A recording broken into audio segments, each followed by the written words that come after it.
أعوذ بالله من الشيطان الرجيم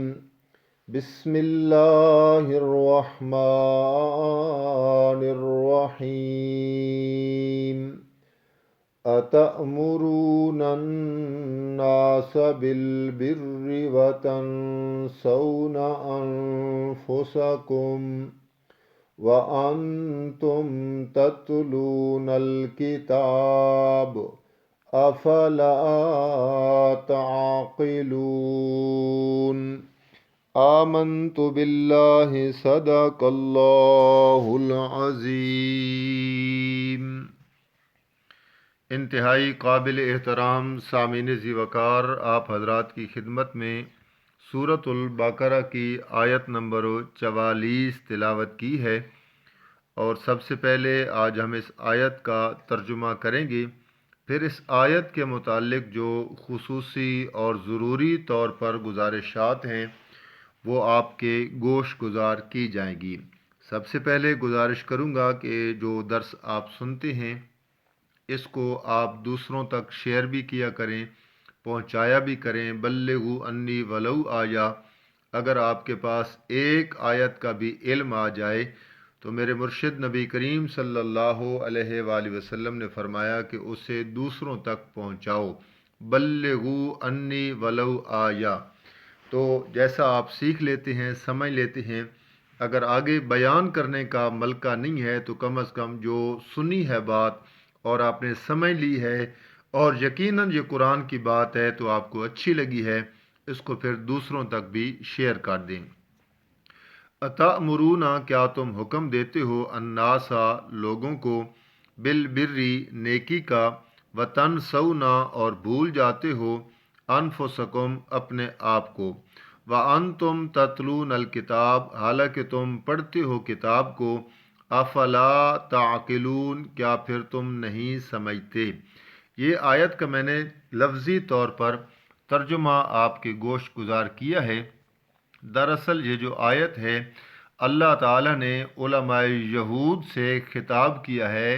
جو علماء یہود لوگوں کو تورات پر عمل کرنے کی تلقین کرتے مگر خود اس پر عمل نہیں کرتے۔ یعنی کس طریقے سے لوگوں کو تورات پر عمل کرنے کی تعلیم اور تلقین کرتے لیکن عمل خود نہیں کرتے۔ تو تورات کے اندر جو نبی اکرم صلی اللہ علیہ وآلہ وسلم کی صداقت کی، سچے نبی ہونے کی نشانیاں موجود تھیں، وہ جو ان کے پاس لوگ آتے پوچھنے کے لیے تو ان کو اسی مطابق جواب دیتے جس مطابق وہ لوگ ہوتے، نہ کہ اس مطابق جواب دیتے جس طرح تورات کہتی۔ یعنی کہ تورات کو وہ نہ دیکھتے کہ تورات کا حکم کیا ہے، بلکہ وہ دیکھتے کہ پوچھنے والا کون ہے۔ چنانچہ ان کا یہی وتیرہ تھا کہ جب نبی کریم صلی اللہ علیہ وآلہ وسلم کے متعلق مکہ کے مشرکین یا یہودیوں کے وہ مسلمان رشتہ دار جو ان میں سے سمجھتے کہ یہ جو ہمارا ہے تو رشتہ دار لیکن جو ہے مسلمان، تو ان کے متعلق اگر کوئی پوچھتا نبی پاک صلی اللہ علیہ وسلم کے متعلق تو وہ کہتے کہ بالکل جناب، تورات کے اندر وہ جو آپ کے نبی ہیں اس کی نشانیاں موجود ہیں، لیکن دیکھتے کہ پوچھنے والا ہمارا کوئی یہودی ہے یا اس کا تعلق نبی پاک کے ساتھ کسی قسم کا نہیں ہے، تو اسے کہتے نہیں نہیں، تورات کے اندر تو بالکل اس کا کوئی تذکرہ نہیں ہے، لیکن جس نبی کا تذکرہ آیا ہے وہ نشانیاں اس محمد ابن عبداللہ یعنی نبی کریم صلی اللہ علیہ وآلہ وسلم کے نشانیاں نہیں ہیں، بلکہ یہ کوئی اور نبی ہے جو تورات نے بیان کیا۔ یعنی لوگوں کو صرف نظر کرتے، اس مطابق بات کہتے جو لوگ پسند کرتے، نہ کہ اس مطابق کہتے جو تورات کہتی۔ یہ خاص طور پر اللہ تعالیٰ نے علماء یہود کے متعلق اس آیت کو بیان کیا ہے۔ لیکن ہم جس دور سے گزر رہے ہیں، ہم تورات اور انجیل، یہ مطلب نہیں ہے کہ یہ آیت صرف یہودی علماء کے متعلق ہے، بلکہ یقین جانے میں اکثر کہا کرتا ہوں کہ قرآن رہتی دنیا تک ضابطۂ حیات ہے۔ کوئی بھی شخص ہے اس خصوصی طور پر اسلام کا نام لینے والا ہے، اسلام کا کلمہ پڑھنے والا ہے، اس کے لیے قرآن یہ ضابطۂ حیات ہے، اور جب اس کو استعمال کرے گا، اس کے مطابق چلے گا، تو یہ قرآن نہ صرف ضابطۂ حیات بنے گا بلکہ یہ اس کے لیے آب حیات بھی بنے گا، کیونکہ قرآن جو ہے وہ انسان کی انفرادی اور اجتماعی اصلاح کے لیے نازل ہوا ہے۔ اس کا مطلب صرف یہ نہیں کہ عقائد اور عبادات کی کتاب اس کو بنا لیا جائے اور باقی یہ انسان کا جو کردار ہے، انسان کا اخلاق ہے، انسان کی جو معاشرتی زندگی ہے، اس کے لیے قرآن ہمیں مواد فراہم نہ کرے، یہ نہیں ہے، بلکہ مکمل ضابطۂ حیات ہے۔ انسان کے ساتھ جو لوازمات آنے ہیں، جو زندگی کے مراحل آنے ہیں، قرآن سب کے بارے میں گائیڈ لائن دیتا ہے، قرآن سب کے بارے میں انسان کی رہنمائی کرتا ہے کہ کیا انسان کو اس موقع پر کرنا چاہیے۔ چنانچہ یہ جو آیت ہے اس کا تعلق ضروری اور خصوصی طور پر تو علماء یہود کے متعلق ہے، لیکن در حقیقت یہ آیت ہر دور کے علماء کے لیے، واعظین کے لیے، خطباء کے لیے، اہل علم کے لیے، سنجیدہ طبقہ کے لیے، جس کا ضمیر روشن ہے، جس کو اللہ تعالیٰ نے سمجھ اور بوجھ عطا کر دی ہے، یہ ہر اس بندے کے لیے ہے کہ وہ بنیادی طور پر اپنی پہلے اصلاح کرے، اپنے آپ کو ٹھیک کرے اور پھر وہ آگے بیان بھی کرے۔ یعنی قرآن کہنا یہ چاہتا ہے کہ پہلے جو لوگوں کو واعظ کرتا ہے خود تو اس پر عمل کر۔ اس لیے اس آیت کا جو بنیادی پیغام ہے وہ یہ آیت کہنا یہ چاہتی ہے کہ نصیحت وہی مؤثر ہوتی ہے جو عمل سے مزین ہو، اور علم بغیر عمل کے وبال پڑ جاتا ہے، بن جاتا ہے۔ انسان کا علم کے مطابق عمل بھی ہونا چاہیے۔ اس لیے آج کے معاشرہ میں کئی اخلاقی اور دینی جو خرابیاں ہیں، اس کی اہمیت کی جو خلاف ورزیاں ہیں وہ سامنے طور پر دیکھی جا سکتی ہیں کہ کس طریقے سے معاشرتی طور پر ہم کہنے اور عمل میں خلاف چلتے ہیں۔ یعنی قول و فعل کا جو ایک تضاد ہے وہ بالکل نمایاں ہے، کہتے اور ہیں، کرتے اور ہیں، سوچتے اور ہیں، ہوتا اور ہے۔ یعنی لوگوں کو علماء کہیں کہ سچ بولو، جھوٹ نہ بولو، لیکن خود علماء جھوٹ بولتے ہیں، پڑھا لکھا طبقہ خود جھوٹ بولتا ہے، اور اسی طریقے سے حلال کی تلقین کرتے ہیں، حلال کھاؤ حلال کھاؤ، لیکن آپ اور میں جس معاشرے میں زندگی گزار رہے ہیں اور جہاں تک ہماری معلومات ہیں، کتنے ایسے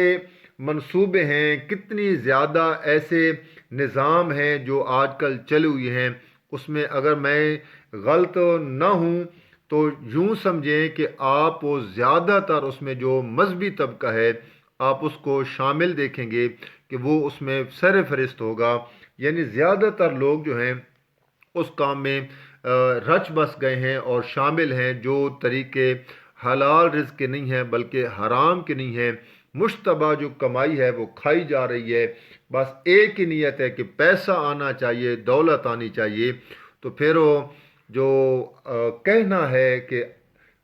حلال کی کمائی ہونی چاہیے، وہ نعرہ کہاں چلا گیا؟ عدل کا درس دیتے ہیں لیکن اپنے معاملات میں ناانصافی کرتے ہیں۔ عدل کرو، اعدلو ہوا اقرب للتقوی، آیات پڑھتے ہیں، منبر الرسول پر بیٹھ کر لوگوں کو واعظ کرتے ہیں، لیکن جہاں پر اپنے عدل کی باری آتی ہے اور خاص طور پر وہ عدل جو اس عالم کے اپنے خلاف ہو، وہاں سے وہ کجباسی کر جاتا ہے، صرف نظر کر دیتا ہے اور اس کو بات کو گول مول کر جاتا ہے۔ یہ نہیں ہے۔ میرے نبی کا تو ارشاد ہے، جب ایک فاطمہ نامی عورت چوری کے جرم میں پکڑی گئی تھی، بڑے خاندان کی تھی، صحابہ کرام سفارش کرنے چلے گئے ان کے لواحقین کے کہنے پر، تو نبی علیہ السلام نے فرمایا، قسم اٹھائی اللہ کی اور کہا، اگر اس جگہ پر میری بیٹی فاطمہ بھی ہوتی تو میں اس کا ہاتھ کاٹنے سے بھی دریغ نہ کرتا۔ لیکن آج ہمارے عدل کا جو پیمانہ ہے وہ الگ الگ پیمانے بنا کے رکھے ہیں۔ کوئی دشمن ناانصافی کرے تو ہم اس کے خلاف ہوتے ہیں، کوئی دور کا ناانصافی کرے تو اس کے خلاف ہوتے ہیں، کوئی محلے کا ناانصافی کرے تو ہم تھوڑا سا پھر جو عدل والا معاملہ ہے اس کو گول مول کر دیتے ہیں، اور خاص کر جب گھر کا کوئی بندہ ناانصافی کرتا ہے تو ہم بالکل بے ایمانی کی چادر اوڑھ لیتے ہیں، چپ سادھ لیتے ہیں، اور پھر لوگوں کو بتاتے ہیں نہیں نہیں بات یوں نہیں تھی، یوں تھی، اصل میں معاملہ یوں تھا تو ہم یوں کر گئے، یعنی یوں یا میں یوں کہوں تو بس یا لگی رہتی ہے، کوئی حقیقت والی بات نہیں آتی ہے۔ تو یہ کھلا تضاد ہے جو انسان کو، معاشرے کو بالکل اندھا اور بہرا کر دیتا ہے، کیونکہ اس میں لِمَ تَقُولُونَ مَا لَا تَفْعَلُونَ، جو خاص طور پر میں علماء طبقہ کی بات کر رہا ہوں، واعظین طبقہ کی بات کر رہا ہوں، کہ عدل نام کی کوئی چیز موجود نہیں رہتی ہے۔ اس لیے یہ جو آیت ہے یہ سب سے زیادہ اہل علم کو جھنجھوڑتی ہے، کیونکہ علم کی ذمہ داری ہے کہ عالم صرف بولنے والا نہیں ہوتا، بلکہ اسے کہتے ہیں کہ رول ماڈل ہوتا ہے، وہ ایک نمونہ ہوتا ہے۔ جب عالم کا علم اس کے علم کے خلاف ہو، عالم کا جو عمل ہے اس کے علم کے خلاف ہو، تو پھر وہ عوام جو ہے وہ دین سے بدظن ہوتے ہیں۔ نسل جو ہے، نئی نسل جو ہے، جو ہمارے نوجوان ہیں، وہ تقریر کو محض تقریر سمجھتے ہیں، اور پھر دین کی جو دعوت ہے وہ کمزور پڑ جاتی ہے۔ اس لیے ایک عالم کے لیے ضروری ہے کہ وہ ہر موقع پر عدل کا، انصاف کا دامن ہاتھ سے نہ چھوڑے، اس کے اپنے خلاف بھی کوئی بات ہو تو اس کو کھلے دل سے قبول کرے۔ غلطی انسان سے ہو جاتی ہے، لیکن میں نے کم از کم آج تک یہ نہیں دیکھا ہے کہ کوئی عالم غلطی کرے اور پھر غلطی کہنے والا کہے کہ آپ کی یہ غلطی ہے تو وہ کہے کہ ہاں مجھ سے یہ غلطی ہو گئی ہے، بلکہ نہیں، اس پہ ڈٹ جائے گا، اس غلطی کو سیدھا کرنے پہ دلائل شروع کر دے گا۔ ایسا نہیں ہے۔ یہ اللہ نے قرآن میں یہودی علماء کے متعلق بیان کیا ہے، لیکن آج اللہ معاف کرے سب سے زیادہ اگر کوئی ملوث ہے اس آیت میں، وہ مسلمانوں کے واعظین، خطباء اور علماء نظر آتے ہیں۔ حضرت حسن بصری رحمہ اللہ فرماتے ہیں کہ سب سے زیادہ سخت عذاب اس عالم کے لیے ہے جس کا علم اس کے خلاف حجت بن جائے گا۔ قیامت کے دن کیا رب کو منہ دکھائے گا؟ اور اس کا تو جو انصاف کا ترازو تھا، بولنے کا جو ترازو تھا، اور اس طریقے کے بعد بولنے کے بعد جو عمل کے میدان میں تھا، اس کے الگ الگ ترازو تھے، الگ الگ نمونے تھے، الگ الگ اس کی بات ہوتی تھی، کہتا اور تھا، کرتا اور تھا۔ تو چنانچہ یہ آیت جو ہے ہمیں جھنجھوڑ کر کہتی ہے کہ جو حق بات ہوتی ہے اس کو مصلحت کے رنگ میں نہ چھپاؤ، ظالم کے سامنے خاموش مت رہو، دنیاوی مفاد کو دین پر ترجیح مت دو۔ بس یہی وہ روش ہے جس پر قرآن نے سخت گرفت کی ہے، اور فرمایا کہ وَأَنْتُمْ تَتْلُونَ الْكِتَابَ، اچھی طرح جانتے ہو کتاب اور دین اسلام کچھ اور کہہ رہا ہے، لیکن وہ عالم اس کے خلاف چلتا ہے اور پھر بھی کہتا ہے کہ میں واعظ ہوں، میں عالم ہوں۔ تو یہ اللہ نے یہودی علماء کو صرف نہیں کہا، بلکہ قرآن جب تک موجود ہے یہ واعظین اور خطباء اور علماء کے لیے خصوصی طور پر آیت ہے کہ جو کہتے ہو کم از کم سب سے پہلے خود اس پر عمل کر کے دکھاؤ۔ ایسا نہ ہو کہ آپ کا، ہمارا جو ایک میدان معاشر میں جو ہماری لائن ہے، جو ہماری صف بندی ہے، کہیں یہودی علماء کے ساتھ ہو جائے۔ ایسا نہ ہو جب حق بولیں گے اور مرشد نبی کریم صلی اللہ علیہ وسلم کی سیرت پر عمل کریں گے تو یقیناً ہمارا انجام انہی کے ساتھ ہوگا، اور اگر عمل نہیں کریں گے تو پھر لائن دوسری ہوگی۔ اللہ سے دعا ہے اللہ عمل کی توفیق عطا فرمائے۔ وما علینا الا البلاغ۔